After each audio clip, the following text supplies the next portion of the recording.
vatandaş edebiliriz?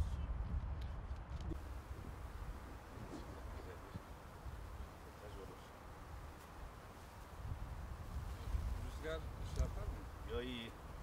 Tam da güneş karşı. Evet, çok aziz ve muhterem kardeşlerim. Hepinizi hürmetle, muhabbetle selamlıyorum. Bugün 24 Kasım Öğretmenler Günü. Diyanet İşleri Başkanlığı'nda görev yapan binlerce Kur'an kursu öğreticisi her yıl 24 Kasım Öğretmenler Günü'nü maalesef mahzun bir şekilde kutlamaktadır. Kur'an kursu öğreticileri yetkililerimizin gözünde maalesef hala öğretmen olamamıştır. Kur'an kursu öğreticilerimizin dolayısıyla öğretmen statüsü kazanması için Mil Diyanet Sen olarak bugün bu basın açıklamamızı yapmaktayız. Kıymetli kardeşlerim, aynı fakülteden mezun olan iki kişiden bir tanesi Milli Eğitim Bakanlığı'nda çalıştığı zaman ona öğretmen diyeceksiniz. Ama aynı kişi Diyanet İşleri Başkanlığı'nda çalıştığı zaman ona öğretici unvanını vereceksiniz.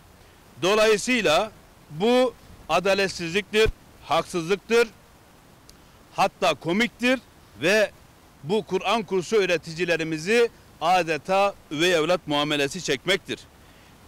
Bildiğiniz gibi birkaç ay önce Milli Eğitim Bakanlığı öğretmenlik meslek kanunu çıkartıldı. Dolayısıyla yaz kış demeden fedakarca görev yapan Kur'an kursu öğreticilerimiz bu anlamda da maalesef üvey evlat muamelesine tabi tutulmuştur. Kur'an kurslarında eğitim veren hocalarımızın ünvanlarının Kur'an kursu öğreticisi değil, Kur'an kursu öğretmeni olması gerektiğini kurulduğumuz günden beri vurguluyoruz ve bu anlamda gayretler gösteriyoruz.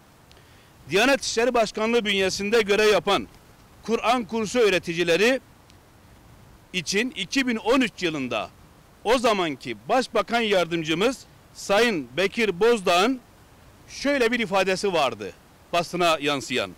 Onlara öğretmen unvanı vereceğiz şeklindeki açıklamaları ve beyanı maalesef hala daha hayat bulmamıştır. Bu sözler ortada kalmıştır. Dolayısıyla daha önce Diyanet İşleri Başkanlığı Devlet Bakanlığı'na bağlı olarak görev yapmaktaydı. Daha önce Devlet Bakanlığı'na bağlı olan Diyanet İşleri Başkanlığımız yapılan bir değişiklikle Cumhurbaşkanlığı'na bağlanmıştır. Bu itibarla Sayın Cumhurbaşkanımıza ve Diyanet İşleri Başkanımıza çağrıda bulunuyoruz. Ve diyoruz ki Kur'an kurslarında Kur'an öğretenler artık öğretici değil, öğretmen statüsüne mutlaka kavuşturulmalıdır. Ve bunun için ne gerekiyorsa yapılmalıdır ve yıllardır istismar edilen bu konu mutlaka ama mutlaka gündemden kalkmalıdır.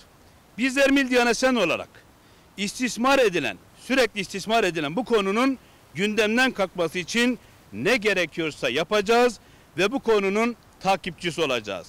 Kur'an kursu öğreticilerimizin öğretmen statüsüne geçilmesi için, öğretmen statüsü alması için Mil Diyanet Sen olarak diğer bütün sendikaları da bu anlamda göreve davet ediyorum.